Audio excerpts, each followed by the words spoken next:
I think checking your motives and figuring out what your real goals and dreams are super important for people. I think if we can get to the heart of why we do what we do, that's really a value add. I think it doesn't matter the methodology and the logistics of how you manage your money. That's not as important, in my opinion, as the goal you're trying to reach with those resources. And so that's one of the first things that I share with people is let's get real clear about what your goal is, because the rest of this doesn't matter if you don't know what your goal is. If you don't know exactly where you're headed, what's the point in getting in the car?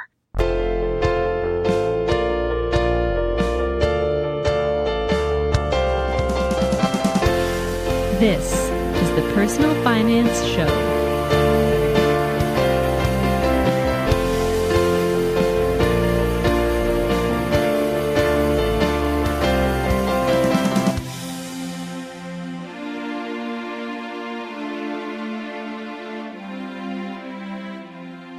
Hi, I'm Bo Humphreys, and this is the Personal Finance Show. Ericka Young wants you to be intentional and have a plan before you spend any money. This applies to every single situation that involves money, which is pretty much everything. As Paula Pant says at the beginning of her podcast, you can afford anything, but not everything. Unfortunately, because of loans and credit cards, we think we can afford everything. This happens to too many people. They make good money and can pay the bills, but the bank account doesn't grow and the credit cards stay at the same level. When you start out in debt, that's what you know, and it becomes normal. But living on credit creates this mindless spending, which can easily get out of control. You make decisions without thinking, and sometimes those decisions have consequences. There are so many people like Ericka who could easily break free of the mountain of debt that they're trapped under, if only they would step back and have a closer look at their financial situation and whether their spending habits align with their financial goals. One day, Ericka looked at her low bank balance and her high credit balance and asked herself, what's going on here? The process she then went through was so motivating that she knew she wanted to help others achieve the same thing. Ericka launched Tailor-Made Budgets in 2005 and has been helping people change their money habits ever since. Ericka joined me from Indianapolis, Indiana, to share her personal finance story.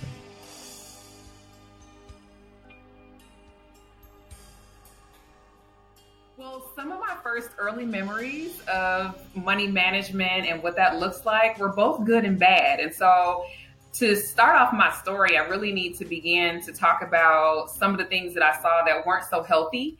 And those included being around family members who went from paycheck to paycheck. You know, my mother told me when I was young, when we had to go clothing shopping, I'd hear her say, wait till payday, or I don't have that right now, or the answer is no. And so I got some negative money messaging where I started to feel like, well, there's not enough going around. Like, how am I ever going to make it when I get older? Because I had a single parent, household. And my mother was trying to figure all of that out. And she did it verbally. And to be honest, now I appreciate that. But I think for a while, it sort of messed me up mentally. Like, oh my gosh, is money really stressful? Like, I had this anxiety about it a little bit because I knew that there was a lot of feast and famine going on in our household.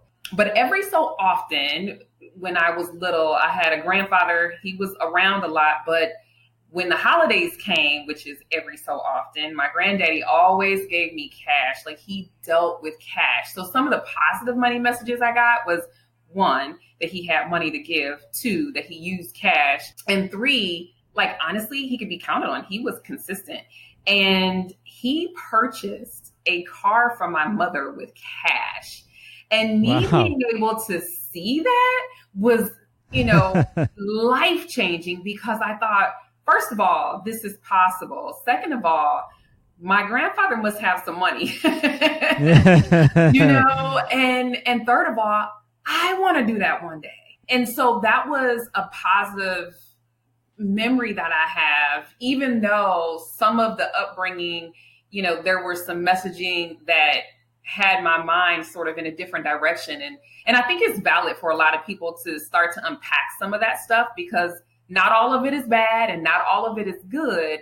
And it shapes who we are today if we really go back and think about what those things have done to us and what we think about money today and how that's really impacting how we utilize it, how we respect money, how we control it or not control it, or even how we go after it. Like, how important is it for us to really increase our net worth and to make something of ourselves out there in the world. And so my past experiences and the things that I saw growing up around money have shaped the way that I kind of want to raise my kids. I don't want them to think that money really is finite. I want them to see that the world, that they have so many different options and different ways to make money. I also don't want them to think that in our household that it's always no. Maybe it's not now. Maybe it's let's put it in the budget for next month or what have you, versus a flat, wait till payday type of deal. I don't want them to see or to feel or to sense that money does not happen fluently. Like, you can bring it in, you can earn something new, you can go get a job. And I tell them that all the time. I've got teenagers right now, so they need jobs. Yeah. And so when resources are low, there's always a new way to go find some money. And so I don't want them to feel like being cash strapped or having challenges in that area is your end result. And then I also love cash. I just, seeing my grandfather pay for a car with cash was huge in my book. And so I love knowing that there are possibilities out there for me to be able to do the same, and for me to be able to purchase a car for my kids and for them to know that there's no payments on that and that kind of thing. So love being able to have those types of examples and bring it into today's life. It doesn't always have to be negative experiences that shape you. It could also be the positive ones in your past where money is concerned. And I like people to tap into both sides of it so that we can have some balance too. So you had this contrast when you were younger. Your mom would have probably had to say no a lot, right? Right. Yeah. And so you don't want to pass that on. She maybe didn't have the opportunity to make more money? Yeah, she actually was a employee. She worked for the state and she had a fixed income. And there were times when she did get a part-time job, but actually my mother did that in order to put herself through grad school. And so I saw work and reward right there in my household, and I knew what hard work looked like, and I admired her for that. And it's just, there were times when we were told we couldn't do something because the money wasn't there.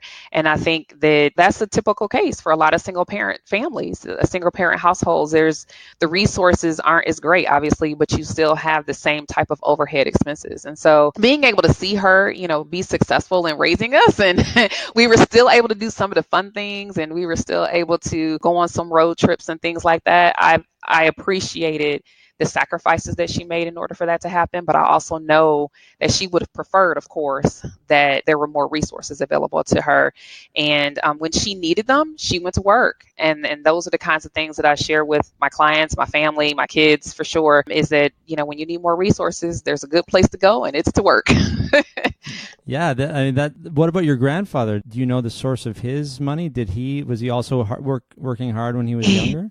Yes, actually, my grandfather was a pastor for most of my growing up. I honestly don't remember a career before that. He passed away when I was about 17. And so I know that entire time he was a pastor, and he was able to, like I said, save money, be generous with the grandkids, as well as to his daughter-in-law, which was interesting. He was my mother's father-in-law who bought her the car.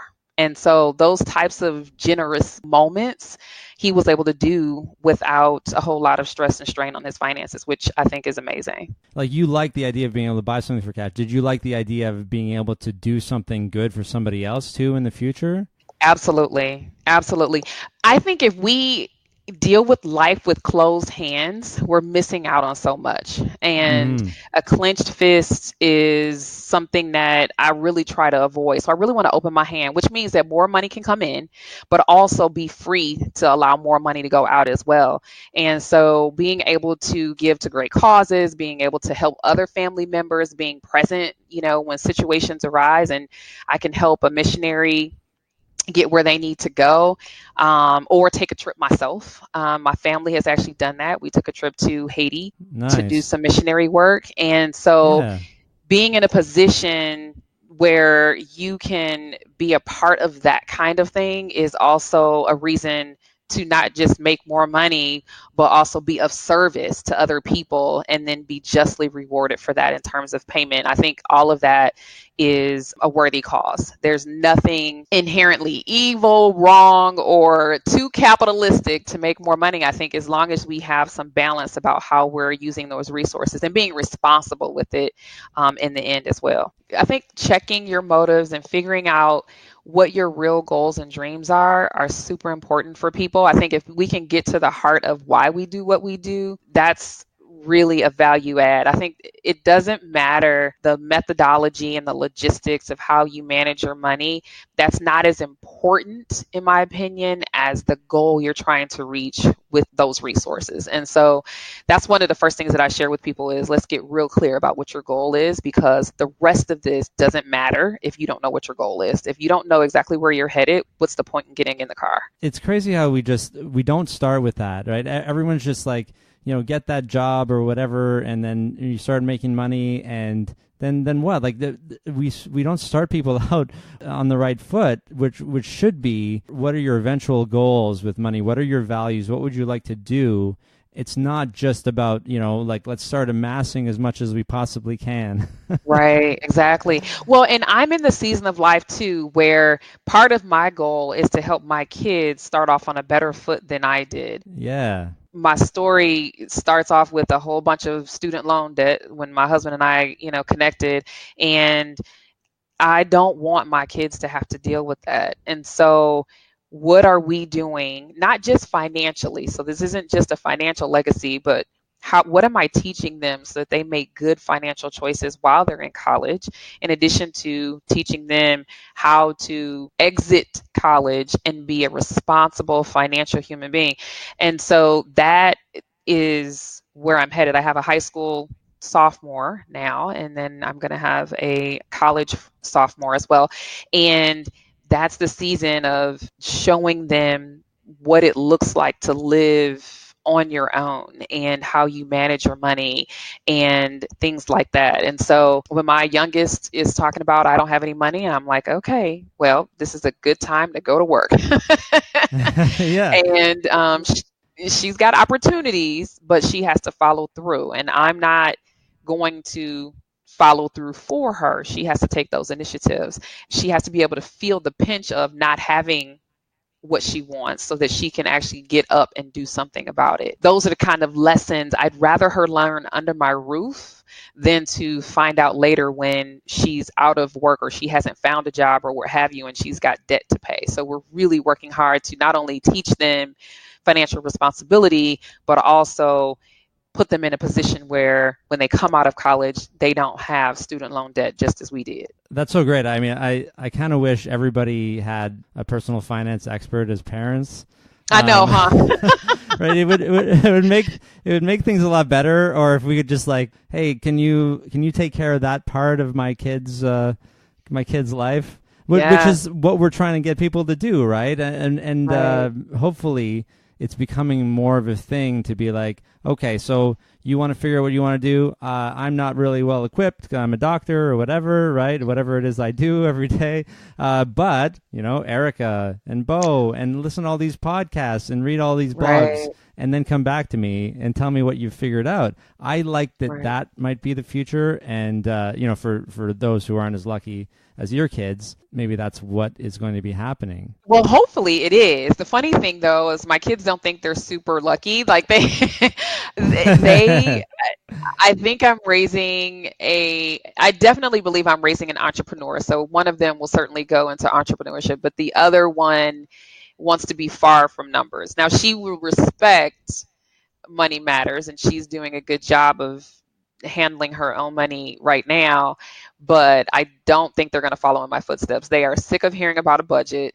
They understand the whole money thing, and sometimes they're like, okay, this is where mom comes in. You know what I mean? Like they get it. My kids knew the difference between debit and debt at the age of 3 and 4 and all of that. So it's kind of a blessing and a curse for them to have a money mom versus just a mom who's out, doing something different with her career, because they kind of try and finish my sentence or stop the conversation because they know what I'm going to say. Well, it's no different from having other kinds of professionals as parents. That's true. Parents were both in the dental industry, so you can imagine I heard about my teeth a lot. That's right. I'm sure everybody has something about whatever their parents do that's just like, enough, right? Yep. So when you're kids anyway, right? That's right. Now That's I'm right. glad I got braces and I took care of my teeth. I'm really happy about that. There you go. But at the time I was like, oh no, why can't I just have terrible teeth? So Right. why do I have to have braces in high school?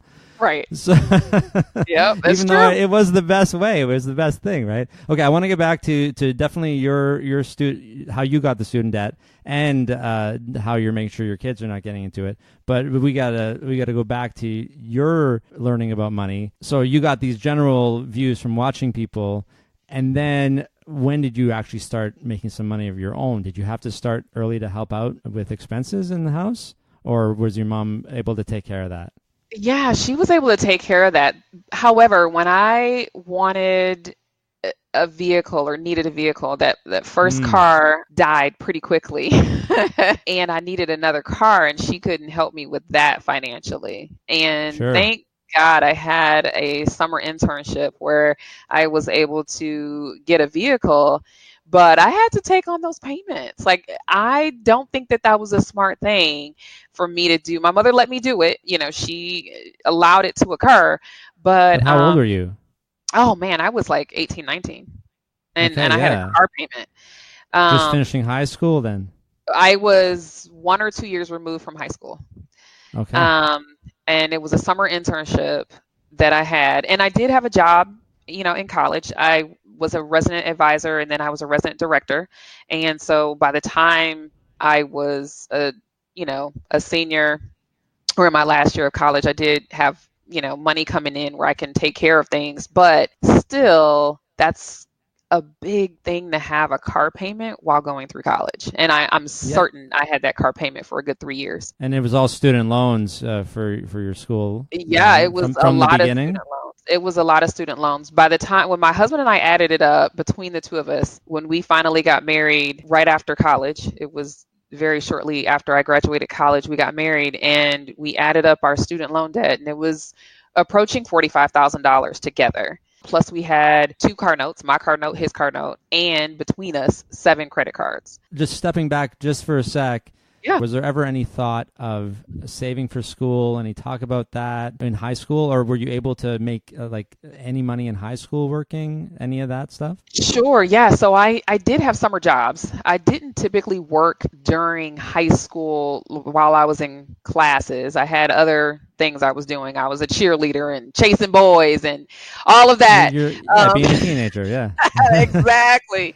But there wasn't talk about, like, my mother couldn't save for college. My grandfather saved some money for us, which was great. But my mother and father were not able to save for college. They periodically would give me money while I was there just for food and things like that, and bought my books and, the simple things like that. But they were not able to contribute in a large financial way. My grandfather did contribute several $1,000s towards my college tuition. And then I also, one of the biggest things that my mother said was just start looking for some scholarships. And so I did the in-state college route. I did scholarships. So my first year was largely paid for.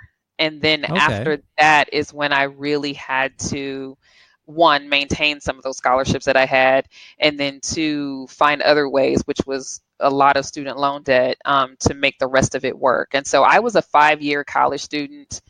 And so I was in engineering. I did the College of Engineering at University of Michigan. Thankfully, it was, in-state tuition, because nowadays my youngest daughter wants to look at University of Michigan, and I'm like, oh my gosh, that's out-of-state tuition.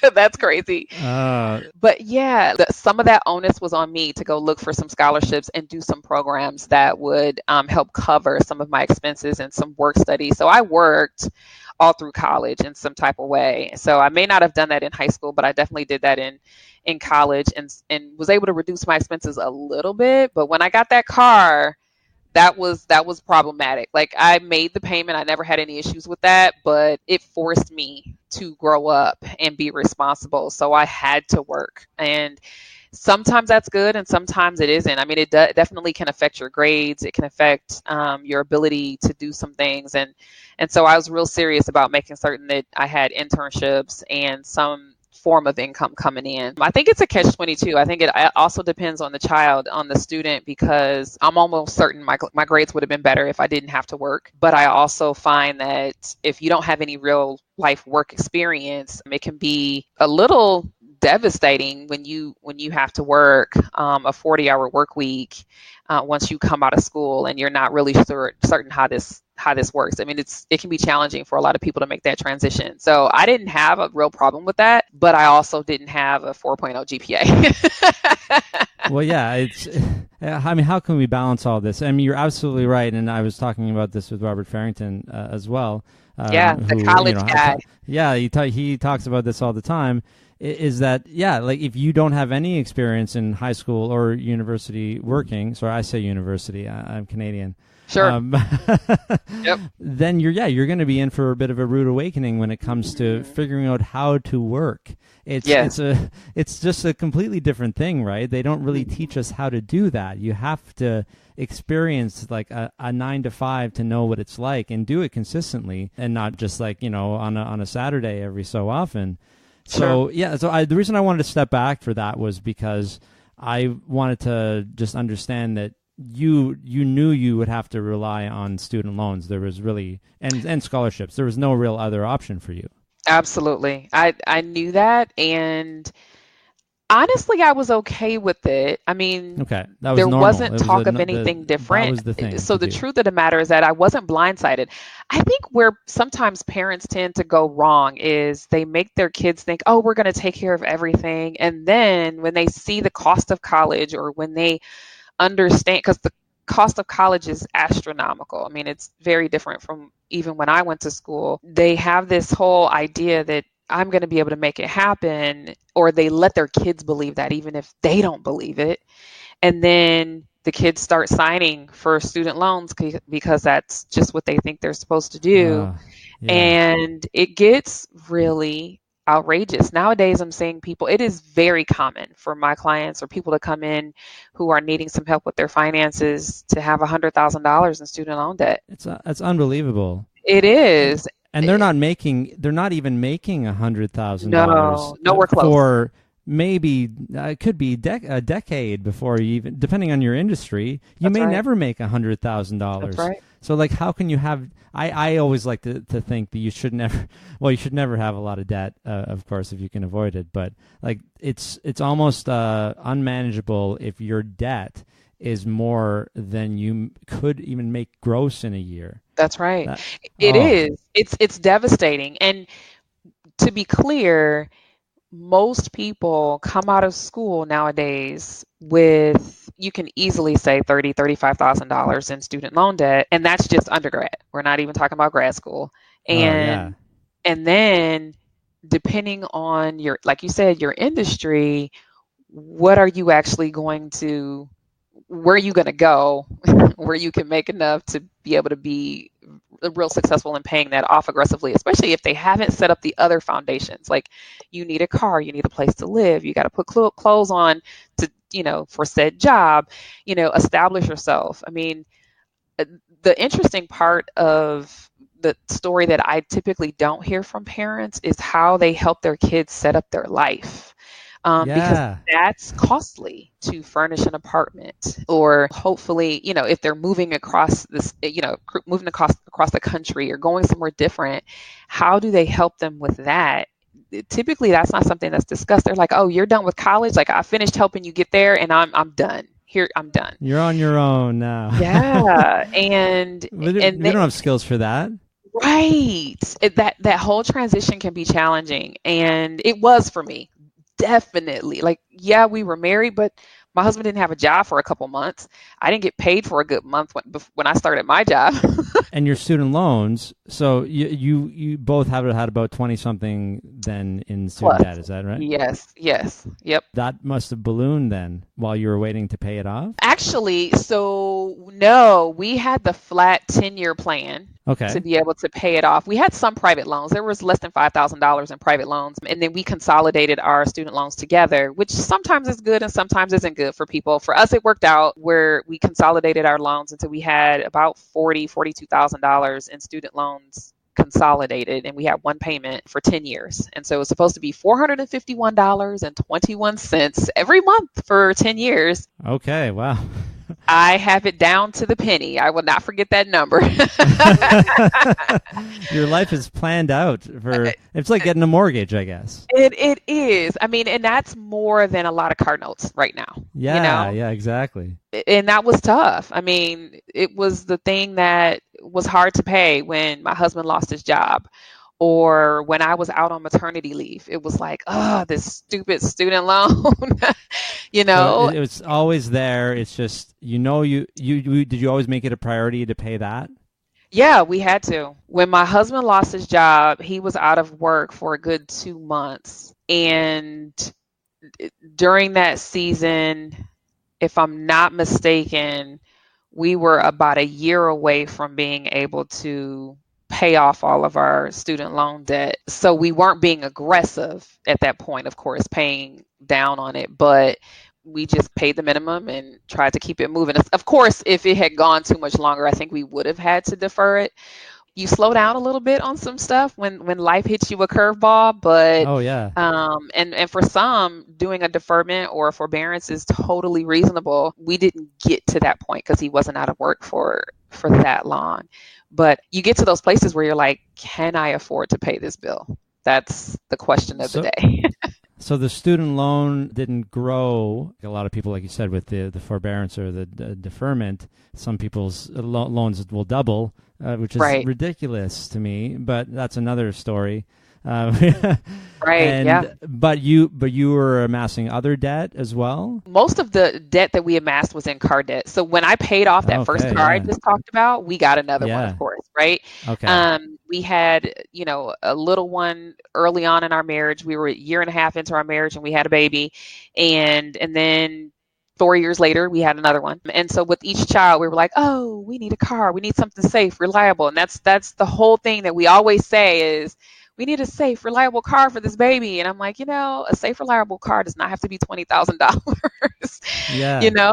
And so hindsight is certainly 2020, right? And so we did replace a vehicle. When I was on maternity leave with my first child, early on, I mean, the car died. I mean, the car literally died, Oh. and it was only, think about this. Looking back, it was I'm saying only $1,000, but at the time we didn't have $1,000 to get the new engine in the vehicle.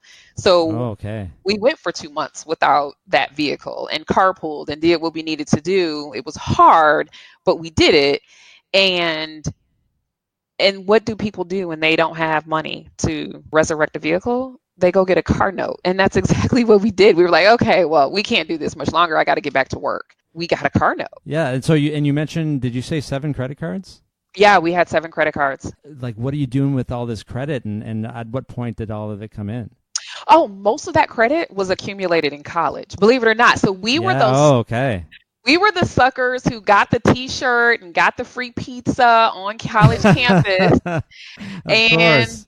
said, "Yes, I'll sign up for this. Sure, I want this card." And so, frankly, I mean, I only had like 3 myself, and my husband probably had 4, and they weren't. It wasn't like they were $5,000 balances. They were, No. 500 here, 300 here, but it all adds up. I mean, Yeah. and then you have payments on 7 cards. When we realized it, when we woke up, we were like, this is nuts.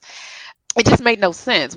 It was almost where it was just fun in college to use someone else's money and I'll deal with that later. That was Yeah. the mentality. That's what we're taught, right? Yeah. Which is really, it's just so backwards. I mean, for what you're teaching people now, of course. Right. What Yeah. like what was the lowest point, would you say, in terms of the carrying debt? And I imagine that was probably a catalyst to start turning it around. Actually, the lowest point, there were a couple low points. but That makes sense. yeah, one of them, and it's a small thing, but it was impactful and I won't ever forget it, was, I was working as an engineer at Motorola, Oh, and wow. typically, engineers make decent money, but I wasn't able to use my debit card or my regular checking account to pay for lunch out with my team. And Wow. I had to use a credit card repeatedly, and I was hiding that from my husband. So it might be small to spend $10 here and $10 there, but the fact that I couldn't share it with them was shameful.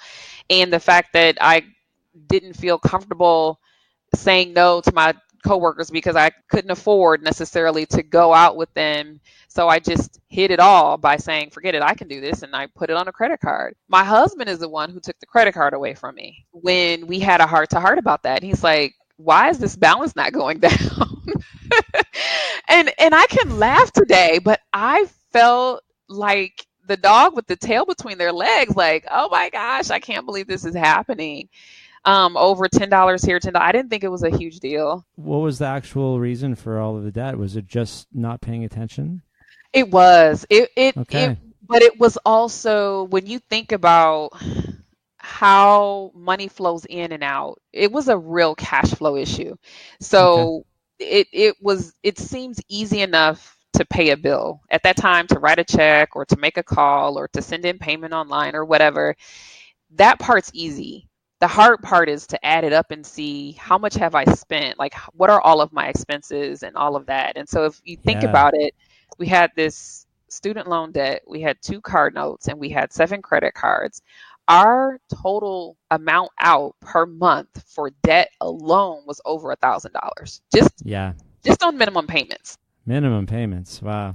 Exactly. And we didn't have the wherewithal to understand, like, when you get paid on this day, you still need to have groceries. You know what I mean? Like, other parts Yeah. of your life need to still be able to happen. And so the confusion started when my husband was like, why don't we have any money in the account?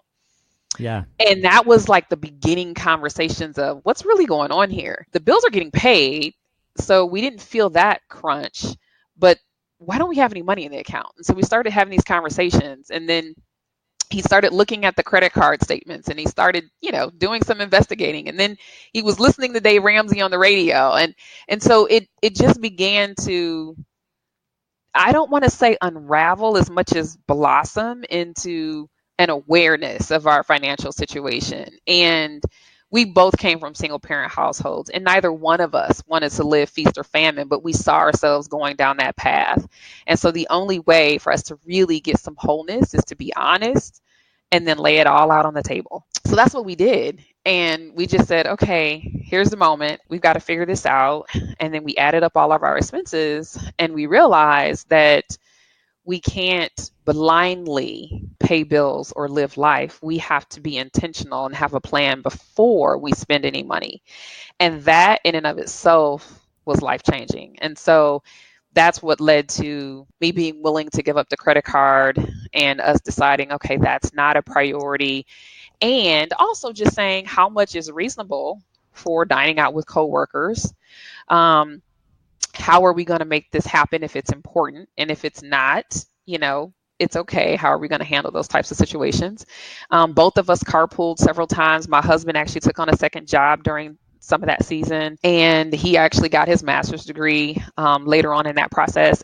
We went through a lot of different steps in order for us to not only get free of the debt, which it took us, like, our total debt became about $90,000. So between our credit cards, the car notes, the student loans, all of that, the debt Yeah. amount that we paid off was over $90,000, and it took us about 5 years to do that. There was 1 year of awakening in that. and then the rest was, let's be intentional. And so we clearly had enough money to make it happen. We just weren't maximizing on it. Isn't that crazy? Like, because a lot of the stories you hear are about maybe even both of the spouses are doctors, right? And Right. they're both Right. making killer money, but Yeah. somehow they don't have any money in the bank. That sounds similar to your situation, not as bad as the ones that I've heard with like millions of. Oh, there was one Dave Ramsey, the one that's got the millions of views on YouTube. Right. Where Right. they both call in and is like, we have $1 million in credit card debt. I think. Who in the world loans that kind of money to somebody? That's crazy. Well, that's the whole other podcast episode in itself. But there's Yeah. a Dave Ramsey method of figuring all this out. Did you Yes. go there? We did actually. Yeah, my husband is actually the one who found Dave Ramsey, and then we decided to go to one of the live events when we lived in Arizona. And about 3 months later, we said, okay, enough is enough. It was in that process where we realized we couldn't fix our car. Yeah. And that was sort of the line in the Yeah. sand. We said, oh, we cannot Sure. allow this to happen again, where we get another car note and all of that. And so we just said, okay, let's do this. And so we took his class and tried to get all our friends to do it. And that's when our journey started to actually getting out of debt. Prior to that, we were just coasting. That's the honest truth. Prior to that, we were just coasting, living, doing what we thought we needed to do. But after that is when we got really focused and said, extra money needs to go towards paying down debt. And we started off with like $66,000 per year in income. I mean, we didn't have an exorbitant amount coming in. But as those, over time, as we got raises or bonuses or squeezing the budget sometimes and just saying this month, let's just pay this thing off, we started to be intentional. And I think that's the big difference, is to know where you want to go and to make certain that no thing is going to get in the way of you getting there. Yeah, And because you could have just, you would have got your raises and bonuses, and it might have just gone to other stuff or more Right. minimum payments. It's funny how we think, oh, when I make more money, but it isn't that simple, is it? That's right. That's right. A lot of times when people make more money, they spend more money.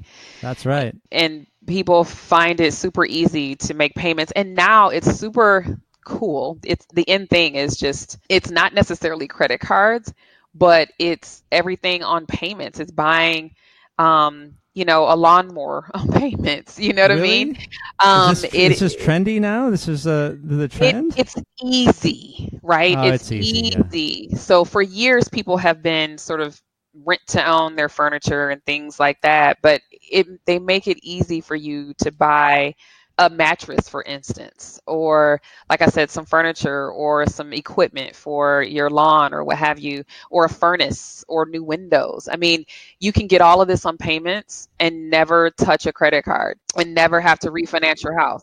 You don't even have to qualify for, like, they basically, will they just Yeah. approve anybody, a lot of these places? Well, it's a little easier to get approved, Yeah. especially if it's a home improvement type of thing. And so, Oh, yeah. because there's this home, right? I mean, there's a mortgage or there's value there, or there's an appreciating asset.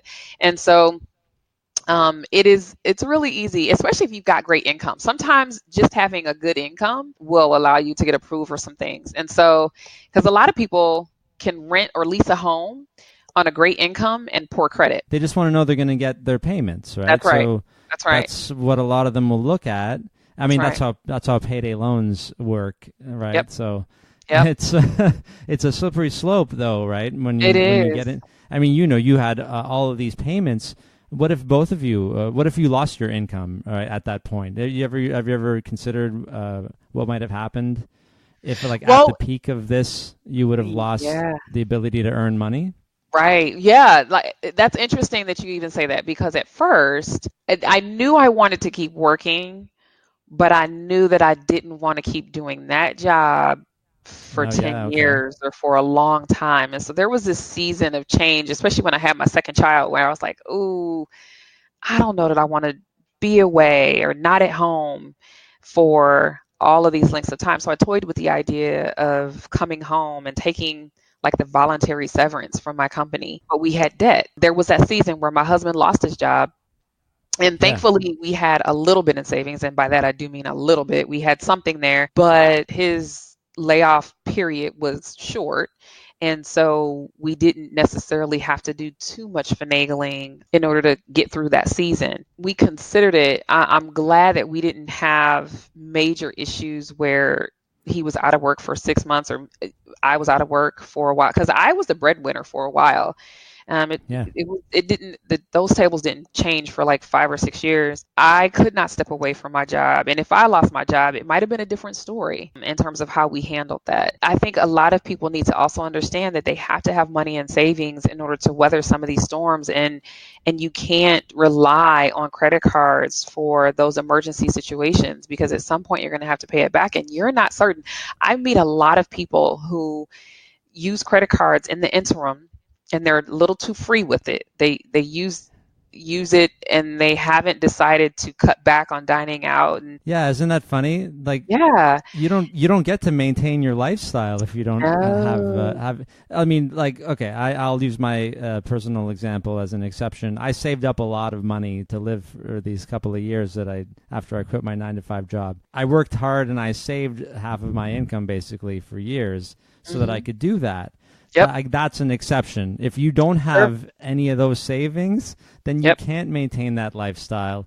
That's what's supposed to kick you into gear, right? That's the kick in the pants you need. So if credit is removing that kick in the pants, well, how do we get out of it? That's right. That's right. And I think what I like to say to people is we have to create some healthy boundaries around yourself. So a lot of people make great money. I don't typically deal with or even get a lot of calls from people who are destitute. And by that, I mean living on $15,000. You know what I mean? Like there's not those extreme lows in income. I work with a lot of people who are making 100 grand or more on average, and they just haven't done a good job of managing their money.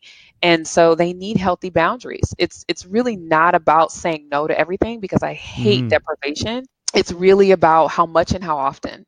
And so don't say no entirely to dining out. Like that isn't realistic for most people. People say, oh, I never dine out. I never dine out. And then when we look at their spending for 30 days, they've spent $100 at least, right? And I'm like, well, so the reality is you are doing some dining out, even if it's just takeout pizza or, Chinese, whatever it is, it doesn't matter.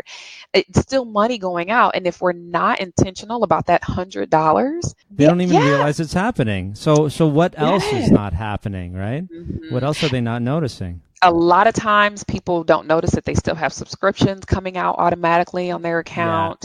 They aren't paying attention to the fact that their insurance has gone up over time, or their cable bill. And some of these things are things that you can look at on an annual basis to see if you can reduce. They're not realizing that their kids have things in their closet with the tag on it that they've never worn, but yet they're still getting new clothing. They're not paying attention to the things that fall through the cracks, the money that falls through the cracks, and the things that they're not using or paying attention to, those add up. Fees, for instance, fees are one thing that adds up for a lot of people. I actually had one person years ago that I had her add up how much in fees she was spending. And I'm not just talking about overdraft fees. I'm talking about just getting money from the wrong ATM. Yeah, like $3 or what? Yeah, here and there. Yeah, right. And so when you look at that and it adds up to $100 a month or $200 a month, you're like, come on. People will come to me and say, I had a couple of overdrafts. I'm like, okay, so let's add up how much that is. And this is a person I had a couple making $200,000 per year. And when they called me, their account was overdrawn by $600. It's simply not paying attention. It's simply not saying no. It's simply avoiding the delayed gratification. And I get that it isn't comfortable all the time, but if you want to get control of this, we have to learn what to say yes to and when and how much in order to gain control over it. I try to be sympathetic to a lot of financial issues, especially because I went through bankruptcy myself when I was going through my addiction. Overdraft is still one that I don't understand what it means to me, especially if it's in your bank account, in a checking account. I don't know. You should know what's in your checking account. Mhm. Or if there's something that's coming out of it, you should know what's coming. I think the challenge is that people, their lives have gotten so busy Yeah. and they've allowed their finances to get so much more complicated that everything is coming out automatically and they see money in the account and then they feel like they can use it, but it's for a bill. And so, Yeah, well, how do we have these two parts of our brain, right? Like we know the yeah, bill is coming. We set it up to come out of the account. Then we look at it and be like, I can spend that. You can't have it both ways. yeah. See, the problem is that they're not binding the pieces together and Yeah, that's it. realizing that this amount of money is untouchable. And so that's where I get into creating cash flow plans for people because a budget is one thing and I'm love budgets. That's the name of my business, tailor-made budgets. However, a cash flow plan is how you do life Yeah. and how your money comes in and how you spend so that you know again what those healthy boundaries are for your spending. And so I know I've got $100 in dining out and I just spent 50. So I'm not spending more than 50, right? Because if I overspend there, it's going to take from something else. And so I know what that healthy boundary is. And people aren't aware that at some point either the spending has to stop or they have to be intentional. And this is where creating a meal plan, especially for families, looking for coupons, looking at how much your grocery bill is.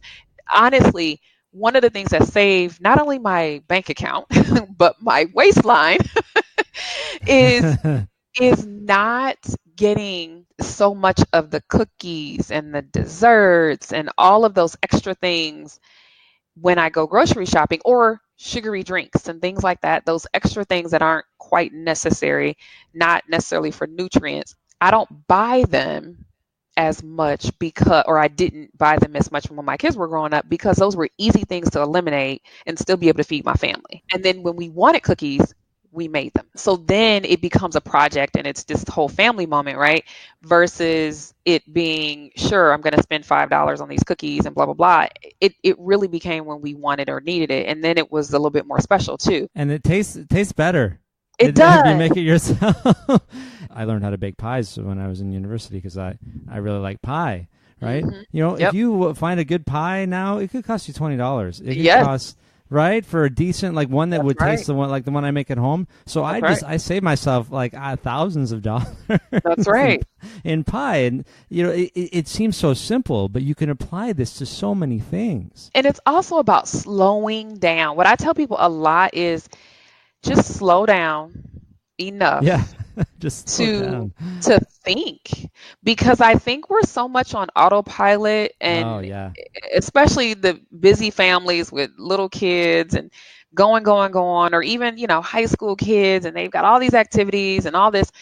It really is okay to slow down. I gave my kids permission to take a season off of a sport or an activity so that they can slow down. My daughter took a season off of she did color guard or winter guard, both of them. And she took a season off and she got a job. And she was very excited about being able to go and do an exchange program while in high school. And she wanted spending money. And so she made her choice and she took her spending money. That is healthy. It's a good life lesson. It's a great way for her to gain some personal responsibility. And we reevaluated. Did it make sense for her, to do both or what made sense here? And it didn't. I mean, that was a $500 thing that we would have had to pay for. Her doing color guard versus her getting a job and then that money going towards her doing a study abroad. It was a much bigger value add and it's part of her goals. I'd rather that money go to somewhere that she's much more excited about. Slowing down to take a deep breath. We had a season when we moved to Indianapolis where I told both of my kids, I'm like, I want you to get involved, but it's really okay if we take this first semester and do nothing and just get to know people. And that happened and it felt good. And so we weren't so overly scheduled that we couldn't do something on the fly, because once the kids get involved in all these activities, your time is limited. And so these are the things I think people are uncomfortable, or they feel like there's a lot of parental peer pressure out there, and it causes them to spend money, not necessarily flippantly or without good cause, but you have to really see, does this line up with where we're headed, and is this really what we want to be doing, and let me talk to my kids and see what's most important to them. I love that. Yeah, I love the idea of applying the intentionality to everything. Yeah. Right? Like everything we do, like financially, but everything else too. Your example of let's take the time to experience this new place that we're in. It's so much more valuable, right? Because then, like you said, you just get in there and you're just buzzing around like a bee. And do you even remember like any of it? Are you actually like, yeah? What do you want out of life is really the question, right? What are your goals? What are your values? Right. And I almost made the mistake that a lot of parents make. I was headed down that path, to be honest, because when we moved here, I thought at first, like, you get involved and you make friends. Yeah. And so yeah. I signed my daughter up. She's not really a sports type person. I signed her up, to be on the wait list for volleyball. I was like, oh, this is a sport she's never done before. Maybe she'll like it. And then when they called us and said, oh, we have a spot for her, she literally looked at me and was like, Mom, please don't make me do this. I do not want to do this. I do not want to do this. And I was like, come on, you'll make friends. It'll be fun. You'll do something new. And I was kind of pushing her because I'm like, you got to do something extra. You got to do something active. You got to do, and she was like, Mom, I really don't want to do this. And she pleaded with me, and I listened. I mean, it was hard because I thought, well, this is kind of going against what I thought you would need is to meet people. She was like, I promise I'll find something. And then I said, well, we'll take it easy. How about we'll just, all of us just take it easy and none of us really get involved, and we'll just see how this goes. And by November, she had found Winter Guard and she loves it. She did it for 6 years. Okay. And wow. and so she found her moment, and it took 5 months between June and November, and it took some patience and some reevaluating for Mom, but she found what she wanted to do. And even at that, she took a season off in her high school career. And so there's something about us moving so quickly that sometimes we can miss some of those important moments that might make a real big difference in our kids' life and in our life. One of the things that we do, we prefer to spend money on, travel. I would rather spend my money on travel than on a brand new car. So we get used cars. Same here. Yeah. We get used cars and try and keep our expenses low so we can always have a place that we're going. And so those are the types of memories that I would prefer to create versus, amassing so many things in the house that are collecting dust. That's totally true. Experiences, whatever it is that is important to you, and don't just do it mindlessly. Yeah. So you made this into a business, obviously. Yes. You mentioned Tailor-Made Budgets is your company. You took the Dave Ramsey coaching program.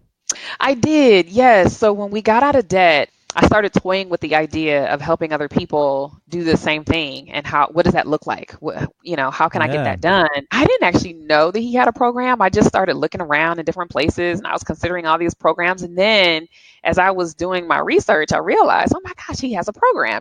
And so I actually took my husband too. So I paid for my husband to come with me to the training. Nice. Yeah, so he can catch the vision and get clarity about what it is I was trying to do. That was a really good experience. And I did that back in 2006. I actually, in 2005 is when I started letting people know that this is what I wanted to do. I sent a letter out to everybody that I knew, and I said, hey, you know what, I'm starting this business. My husband and I got out of debt, and I'd love to help people create a budget plan, a debt reduction plan. This is a passion of mine, and I would love it if not for you, if someone else that you know who needs this type of help. And so I got my first few clients from that, and that paid for me to be able to take us both to Nashville and get trained.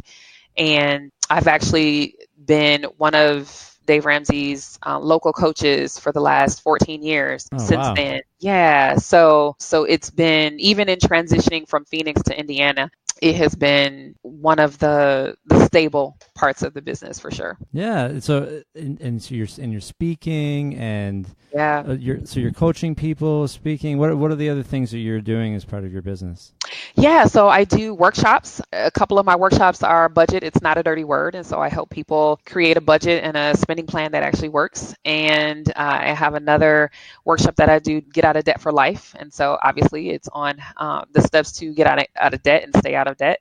I also talk with teenagers and do empowerment type of workshops for them I and love showing that. them, yeah, how to not only avoid college debt, but avoid the pitfalls that come when you go to college, and then how to transition into a real career and working life, and how that makes sense. I give them a picture of my life and what it looked Yeah. like for me to have the student loan debt. And I'm very honest and transparent about that, why it's important for them to avoid it. And then I balance that out with showing them, if they stay out of debt, what it would look like for them to become millionaires. And they get super excited about it. Starting them out when they're, with that in the back of their mind, that it's possible when they're 18, and being able to know that they can actually have a solid financial future is super cool to be a part of. I've written a book, and it is called Naked and Unashamed: 10 Money Conversations Every Couple Must Have. I love working with couples. I enjoy them being able to get on the same page with their money and to have a safe place that they can talk about some difficult issues. So that's one of the projects that I launched that out in 2017, and it is something that I use as a tool, not only for my clients, for my clients all get the book, but also when I'm doing speaking events, and being able to have that as a tool for anyone who may not be ready for coaching, but needs a resource, or who's looking to be a part of, or have me do a speaking event for a workshop or a company or something like that. So that has been a good resource as well. That was my last baby that I birthed. I'm not having any other children. And you can do like the coaching and workshops anywhere, right? Or do like the coaching online, I guess. You probably go Yeah. somewhere to do the workshops. Yeah, so I do local workshops where I do those in person as well, but and lunch and learns, things like that. But I do virtual ones as well, where we, have a month-long program that I take people through. So you can be anywhere and get involved in some of those online coaching programs that I do. And of course, if your company is looking for someone to come in and do some financial wellness, that is something that I enjoy, because I love being able to change a workspace, and where people go every day and they trust each other, and then they start to ask each other how they're coming on some of their financial goals. And so I Oh love being wow. able to do that, because it takes some of the burden off of their minds while they're at work, and they don't have to worry about their finances. They have some, a new way to feel like they have a game plan, and so they don't have to worry. They can shift that to being a more productive employee at the job. So I love that as well. And the thing I like about coaching is that it crosses borders, because you're not, the core of this is not buy this stock and put it in a Roth IRA, or Right, right, right, exactly. which wouldn't Yeah. make sense to me because I'm Canadian. But Yep. coaching and the budget stuff and the cash flow plan, this is universal. It is. Yeah, it is. And it's something that everybody needs. It's a skill that you will use. Everybody. Yeah, everybody needs it, and everybody will use it for the rest of their life, because even when you're out of debt, you could have no debt, but still need to learn how to manage money, because you still have bills. You still have to put food on the table. You still have to manage a household. Like, these are things that still need to happen. It's a life skill, and getting good at it is vitally important for everybody. It's kind of like micro debts, right? Like we Hmm. have these little debts that even putting something on a credit card for a week is still a debt that we have to pay. And That's having right. a bill, a phone bill or the heating bill, it's like we don't pay in advance for these things, That's right. which is interesting the way that it's all set up, right? It's all set up to have us owing money. It is. And having to manage, like the whole world is set up for cash flow management skills that nobody has. That's right. That's right. But We're that'll supposed to. keep you and me in business. That's right. Absolutely. Absolutely. And I think we're thrown out here into this world to go, we're told to go get a job, go make it happen, go create a business or whatever. And we're never told what to do with the money when it comes in. We're confused and we're like, well, people say this to me all the time. I know I make enough money. I just don't know where it all goes because no one taught them to see where it all goes. I taught this to my daughter when she was in high school, and I said, okay, so how much are you spending? Blah, blah, blah. And so, I had set up some things for her and she hadn't been looking at it. And I said, okay, so let's do this exercise. We added it up and she had no idea that on snacks at school where she could swipe her card, she was spending $30 a month. Yeah. She was like, oh, it's just $1. It's just $1. It's $1. But guess what? It's $1 or $2 every single day you're in school. So it's like $30. And she was very surprised because she didn't see the dollars adding up. And that's what a lot of people aren't taught to do, is to actually see the impact of their spending. When we spend on a debit card, on a credit card, any type of plastic, we don't feel the transaction. It doesn't register that something actually occurred. When we hand a $20 bill over or some cash, we are now like, hold on a second, do I really want this? It gives us pause. It may not stop you, but you recognize that a transaction has occurred. And that's the difference. I always wonder, do we keep teaching our children to use cash when it seems like it might be, well, in the States it's more prevalent, but like in Australia, for example, nobody uses cash. In Kenya, nobody uses cash because it's all mobile payments and your cash is going to be stolen, for example. So right. Do we keep, and here, we have cash, but I don't use cash very often. I've had a $20 bill in my pocket for weeks and weeks. Mm-hmm. Yeah. So but your example is that that's still more powerful, or do we need a different way to teach about plastic, right? Well, you know what? Because cash is still available and possible here, it makes it an easier conversation. I'll say that people tend to spend less when they use cash. But if you're going to use credit or any type of debit card, you have to pay attention to what you're doing. The only way it makes sense to use any type of plastic is if you're paying attention to what's really going on and you have safeguards up for yourself so that you're not overspending. And people have to be committed to that part of the process if that's the way they want to go. I don't have a problem if they want to use a debit card all the time. It's just, are you looking at it on a weekly basis to see how you're doing or how you're tracking towards your goals and how you're staying within your healthy boundaries? And that's the key. People aren't looking at their money enough to know whether or not they're staying within the healthy boundaries. I love that. I think there should be, like, you should have to sign an agreement whenever you get a debit or credit card that every time I use this, I'm going to be paying attention to it. Yeah. Like that should be part of the package, because you're right. Without doing that, it just gets away from you so fast. Easily. And we don't want that to happen. Well, this has been a great conversation. Getting to know you and your story and what you do now to help people is so great. So thanks for coming on the show. Thank you. Thank you so much for having me. It's been a pleasure. And I'll see you in September in DC. That'll be awesome. And that was episode 88 with Ericka Young. If you like the podcast and want to see me get to episode 100 and beyond, please support the podcast by going to my Patreon site and becoming a patron. It's only a few bucks a week, but if enough people do it, it starts to add up. Head over to patreon.com/BoHumphreys if you're interested.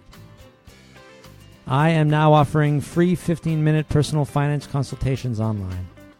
I'm a personal finance coach, so if you're looking for someone to help you get organized, head over to BoHumphreys.com and click on the banner to book a free 15-minute consultation with me.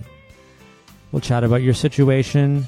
You can decide if booking an hourly coaching session is something that might help you get moving in the right direction. That's it for this episode. I'll be back next week with one of my favorite personal finance people and founder of the hugely popular blog Budgets Are Sexy, Jay Money.